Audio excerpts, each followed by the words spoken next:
घर की औरत पार्ट 3। मीना का घर ठीक से ही चल रहा था। मतलब अब सास और बहू दोनों कमा रही थी, खुद की जिंदगी जी रही थी, मिलजुल कर रह रही थी। लेकिन कहते हैं ना, दुख के दिन नहीं टिके तो सुख के दिन कैसे। अरे मंगलू, कहाँ है? कितने दिनों से गांव नहीं आया माँ की खोज खबर लेने। तभी मीना आ जाती है। अरे दादी साहब, कैसे आना हुआ? बताया नहीं हम स्टेशन आ जाते। ये बोलते हुए मीना अपनी दादी सास के पैर छूने के लिए झुकती है कि दादी सास जोर की लात मारती है। बड़ी आई, कैसे आना हुआ? मेरे पति का मकान है ये। और तेरे बाप ने क्या दिया जो तू पूछ रही है, हैं? और ये क्या पहना है? न साड़ी न सर पर पल्लू, बात बात पर जबान खुलती है। दादी सास बोलना रोक ही नहीं रही थी। मीना को गुस्सा आने ही वाला होता है कि उसकी सास आ जाती है। क्या बात है मीना, कौन चिल्ला रहा है? मैं हूँ मंगलू की दुल्हन। बहुत चपर चपर कर रही है ये मीना बहू। इसकी जुबान पर लगाम लगवा ले। मम्मी जी, मेरी बहू है, घोड़ा थोड़ी ना है जो लगाम लगवा दूं। तभी वहां मंगलू यानी कि मीना का ससुर आ जाता है और मीना की सास को एक जोर का तमाचा लगा देता है।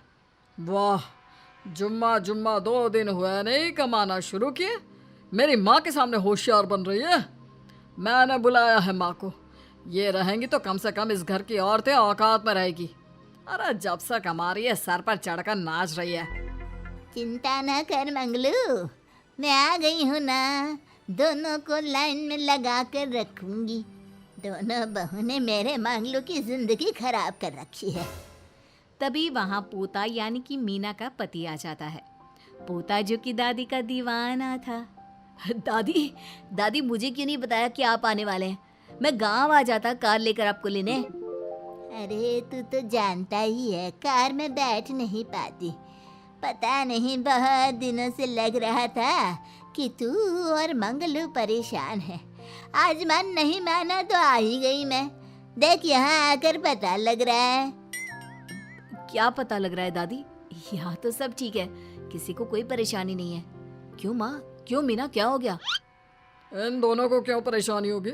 इन लोगों ने तो परेशान करके रखा है। माँ और मीना के बारे में कैसी बात कर रहे हैं पापा? क्या हो जाता है आपको रह रहकर? तू तो खाना बना बना कर बेशर्म हो गया है, लेकिन मैं नहीं। मेरी माँ आ गई है अब इस घर में। अब यहाँ सब वैसे ही रहेंगे जैसा मैं चाहता हूँ। देख मंगलू, तेरी बहू काम करती है तो मुझे कोई लेना देना नहीं है, लेकिन मेरी बहू कोई दर्जी का काम नहीं करेगी, साफ साफ बोल रही हैं। लेकिन दादी साहब, वो तो बहुत अच्छा बुटीक चला रही हैं। बहुत अच्छा चला रही है, लेकिन हम लोगों ने अपने घर की बहू से ना काम नहीं करवाना। अरे इसके बाप को शादी के वक्त ही बोल दिया था। और इसके बाप जिन्होंने दहेज में एक साइकिल दी थी ना, कैसे हाथ जोड़कर कह रहा था, मेरी बेटी आपके घर आ गई, इससे सौभाग्य कुछ नहीं।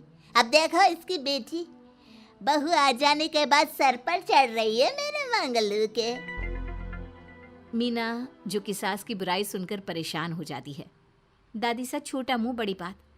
लेकिन क्या पिताजी ने आपको बताया नहीं? सासू माँ ने अपने पैसे से ससुर जी के जन्मदिन में कार दी थी। ससुर जी इतने साल से स्कूटर से जाते थे, अब कार से जाते हैं। क्यों ससुर जी, बताया नहीं आपने? क्यों रे मंगलू, कार ले ली तूने? मुझे तो तू पैसे भी नहीं भेज रहा।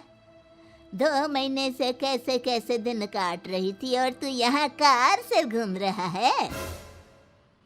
आप भी सासू माँ को अपने बैंक अकाउंट की डिटेल दे दीजिए दादी सा, वो डाल दिया करेंगी पैसे आपके अकाउंट में। क्यों सासू माँ? मंगलू यानी कि मीना का ससुर, जिसने अपनी माँ को गांव से सिर्फ अपनी बीवी को लगाम लगाने के लिए बुलाया था, ये सब देखकर जोर से चिल्लाता है। मीना बहू, चलो दादी सास आई है, यह नहीं कि खाने पीने का इंतजाम करे। अरे माँ, तू भी किन लोगों की बात में आ रही है? चल मेरे साथ मेरे कमरे में चल। ससुर अपनी माँ को लेकर कमरे में चला जाता है और दोनों बैठकर वैसे ही पंचायत शुरू कर देते हैं जैसे कोई बहू अपनी माँ से सास की बुराई कर रही हो। देख मंगलू, गलती तो तेरी ही है जो तूने घर की जनानियों को काम के लिए बाहर निकाला। दूसरे तेरे पापा को देखा था, कभी मुझसे फालतू बोलते।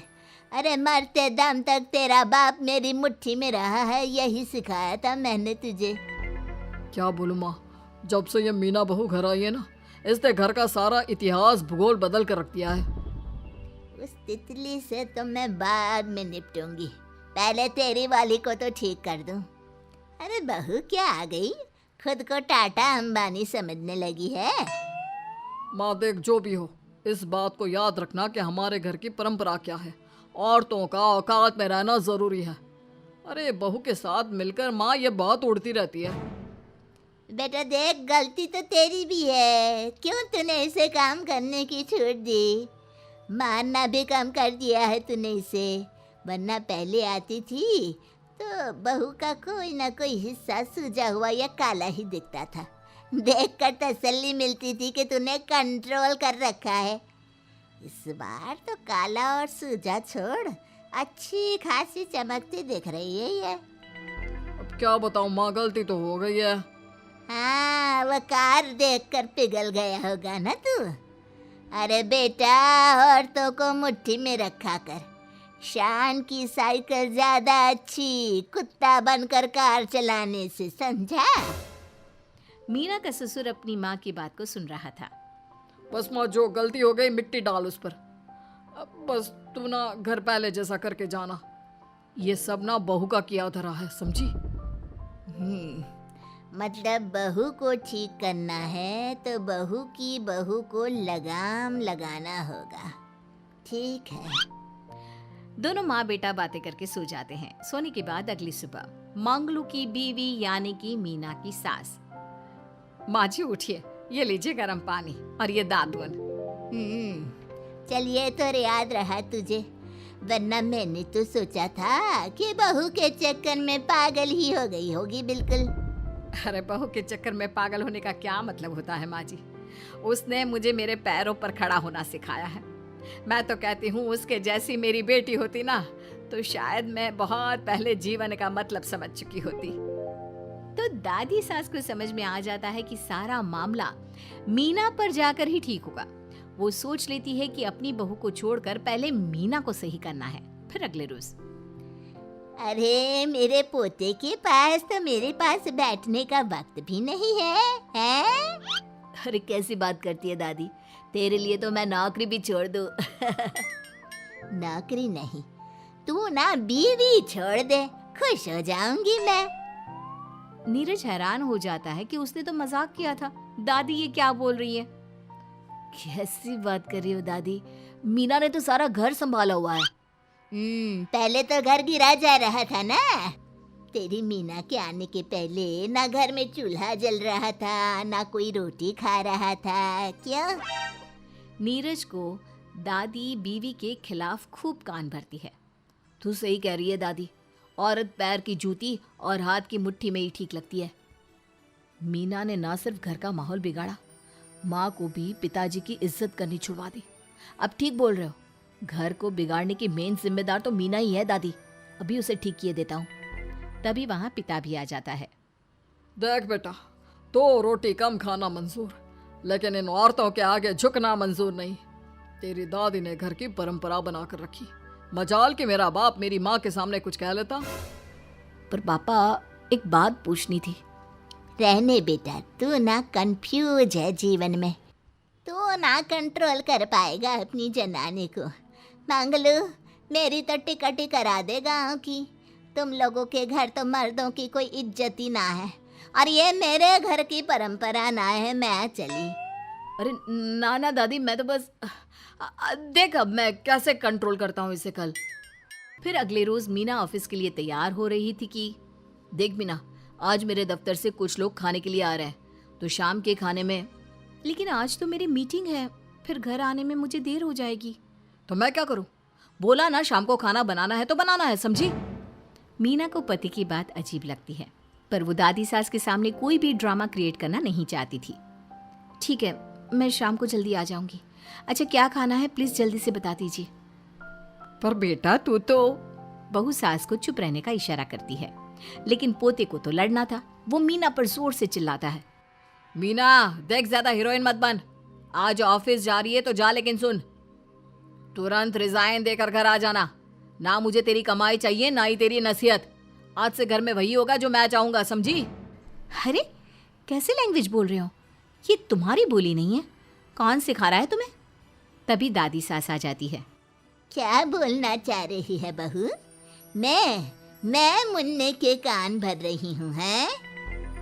हाँ, मुझे तो यही लग रहा है, वरना हम लोगों का घर अच्छे से चल रहा था, सभी मिलजुल कर एक दूसरे को इज्जत देकर रह रहे थे। लेकिन अब तभी मीना को उसका पति जोर से डांटता है। सास बेटी बहू की लड़ाई को बर्दाश्त नहीं कर पाती। देख नीरज, बहू को डांटना या फिर बहू के साथ गलत व्यवहार, ये सब मुझसे बर्दाश्त नहीं होगा। वाह रे वाह, सारी जिंदगी जो पति की डांट और मार खाती रही, अब बहू को थोड़ी सी डांट क्या पड़ी, गुस्सा आ गया। हाँ माँ, क्या हो गया? मैंने तो मीना को कहा कि देख नीरज, मेरी बहू को कुछ नहीं कहेगा तू। ये माँ ही होती है जो अपने बेटे को औरतों की इज्जत करना सिखाती है, लेकिन कोई औरत अपने बेटे से बहू को मारना या डांटना सिखाए तो ये शर्म की बात है। मैं नहीं चाहती कि तू औरतों की इज्जत ना करे, जबकि मैं खुद एक औरत हूँ। दादी सास बहू की बात सुनकर शर्म से सर नीचे कर लेती है। सच कहा सासू माँ, एक रानी ही अपने बेटे को राजकुमार की तरह पालती है जो दूसरी औरतों का सम्मान करे। काश दादी सास भी पिताजी को अच्छे संस्कार दे पाती। मीना की बात सुनकर दादी सास उन लोगों से माफी मांगती है। मैं समझ गई बहू, औरतों की बेइज्जती करने को घर की परंपरा समझती थी, झूठी शान समझती थी। वो सब गलत है। औरतों की इज्जत से घर में माँ लक्ष्मी और सरस्वती का वास होता है। मुझे माफ कर दो।